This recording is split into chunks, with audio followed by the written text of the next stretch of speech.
Okay, we've got the cove in place, so now it's time to work on getting that crown going. So let's take a look at some moldings. There's a file available for download called Moldings, and what I've done is I've taken from a catalog that I found online several pages of moldings, including a chair rail and a handrail, which we probably won't need as much in this model, but they're there anyway. And I brought these in. I saved each page as a JPEG, and I was able to import it, and I scaled it up using the tape tool, just like we've demonstrated with the plans and whatnot. So I didn't want to go through that whole rigmarole again. But basically, individually in each separate file, I used the tape tool to create a line from here to here, and then made sure that they resized up by hitting enter when I typed in the dimension I wanted. So these should all be pretty close to accurate. So go ahead and use these for this model, and use them as you're able to decide which casing, which crown, and which base you want to use.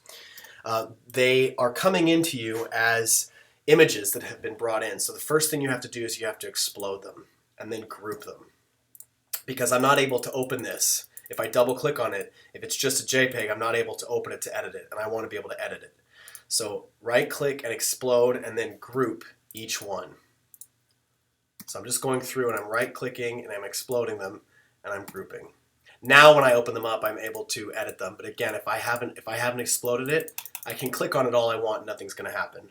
So explode and group. Okay, great.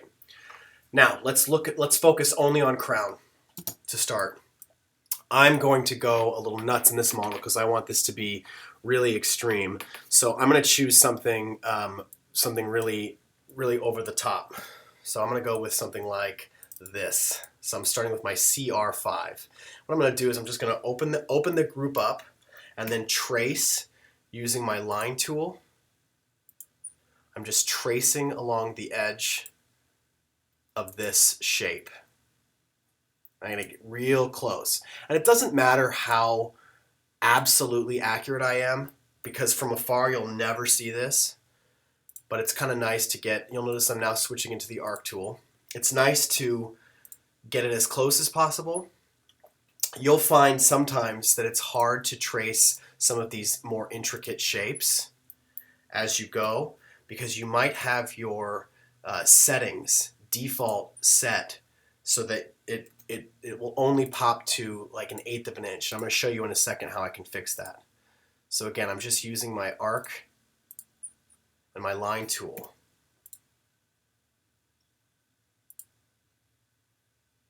To trace this. And again, I also don't care if it's super perfect. I just want it to be relatively close to what it is. Okay, so there is my crown.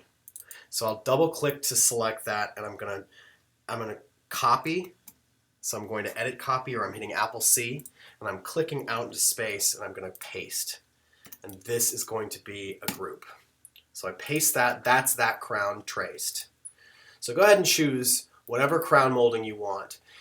Go into, if you want to make sure that you get a better precision, go into Window, I think it's in Model Info, and it's going to be under Units. So if you go to Window, Model Info, Units, right here, my format is architectural, and I want my precision to be 1/16 of an inch. That's fine. I could even go to 32 or 64. 16 is fine for me right now.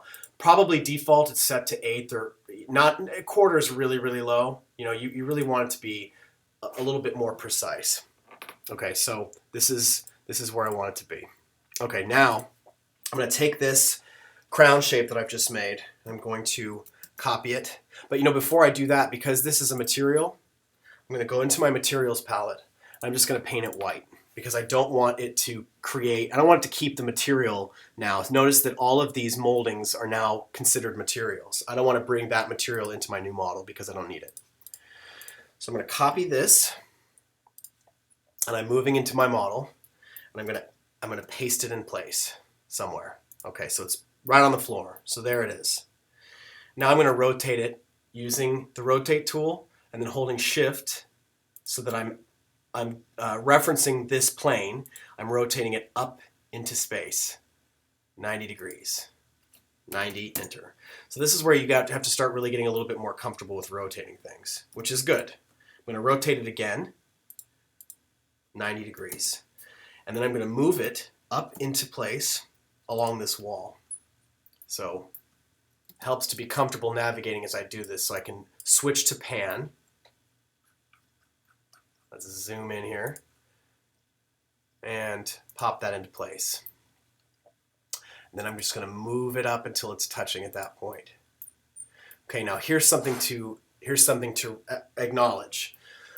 Once I make this shape follow around this rectangle, I'm going to have a huge gap in between the crown and the cove, and I don't want that gap. That gap is going to be like 4 7/8 of an inch. I'd rather that the crown just kind of come to this point right here. So let's see what happens if I just type a 4, enter. So that's about where I want the bottom of the cove to be. So I'm going to actually open the cove up and select each side of it. So I'm using a really wide select, but I'm selecting from left to right so that I'm able to capture the entire side.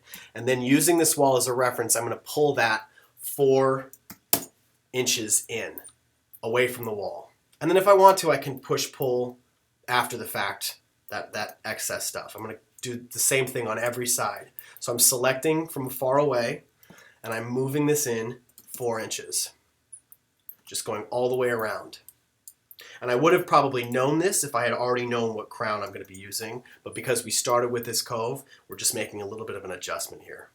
So selecting from every side, typing 4, enter all the way around. Now if I want to just push-pull this back face to reference to that so that I clean up that gap, I can do it.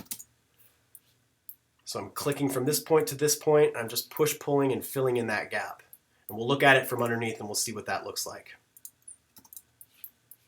Okay, looking at it from underneath. So now I've got that little ridge there. That's great. Okay, the rest is simple. But first things first, I'm going to be reusing this a few times. So I probably want to take this using my move tool somewhere safe. So I'm zooming all the way out, and I probably want to take this maybe to the back corner. Just get nice and close and just get this cove somewhere where I can still, this crown, somewhere where I can still access it as I need it. Because if I use the follow me, I've lost that profile, and I don't want to lose that yet. Let's go ahead and hide this cove. Oh, stupid me! I didn't copy it. I just moved it. Let me delete that guide. So I'm just deleting my guide, and then I'm actually going to move copy.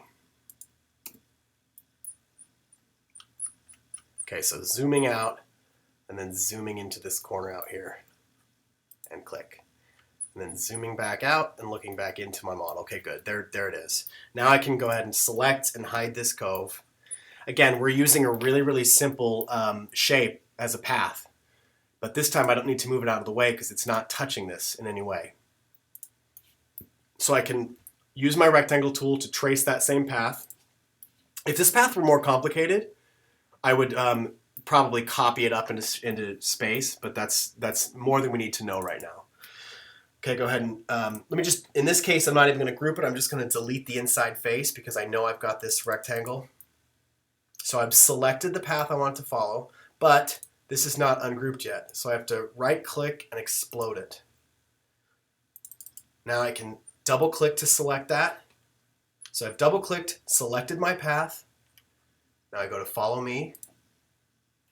I click once, and that path will follow all the way around. And it looks like we didn't lose our material somehow. So I'm just going to go to my bucket tool, and I'm going to paint it so that it doesn't. It's what I didn't want to happen. I think probably what happened is the back face didn't get painted as well. I think I only painted the front face. So just select one of the basic materials that comes in and just go ahead and paint it. Now that it's triple clicked so that the entire thing is selected, I can group it. So there's my crown in place. And then I can unhide my cove above. Great. It's exactly what I wanted it to look like. Okay, now let's go ahead and hide this ceiling. and let's do a new crown on this side. So pulling in, I'm going to copy this. So I'm just bringing a copy over. And I'm placing it up against this wall. And I want to also have it touch just to the top like that, because this time on this side we don't have a cove. But we do have, if I do recall, we do have a drop ceiling. So let me go ahead and unhide that and then bring this down. Okay, so it's still selected. Move it back up until it touches that ceiling piece. Now I don't want to see the ceiling anymore, so I'll hide it. Smaller rectangle here, but same idea. Start with a rectangle from this point to this point. Go ahead and delete that center face. So I still have the lines here.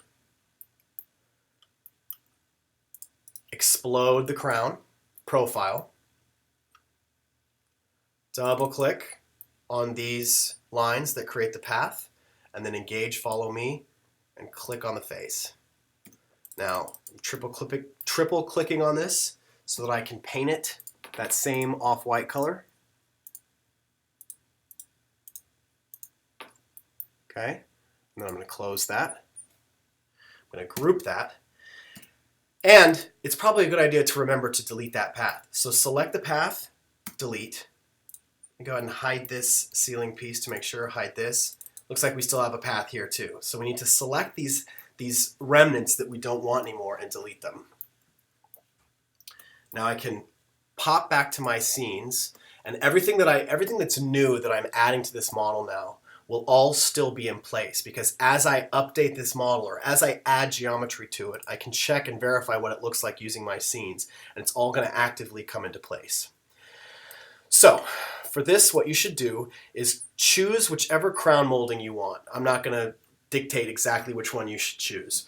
So it's up to you, and I would just trace one, copy it and make it into a new group, and then bring it into this model and follow along and make sure that you get that shape using the path dictated by the size of the room.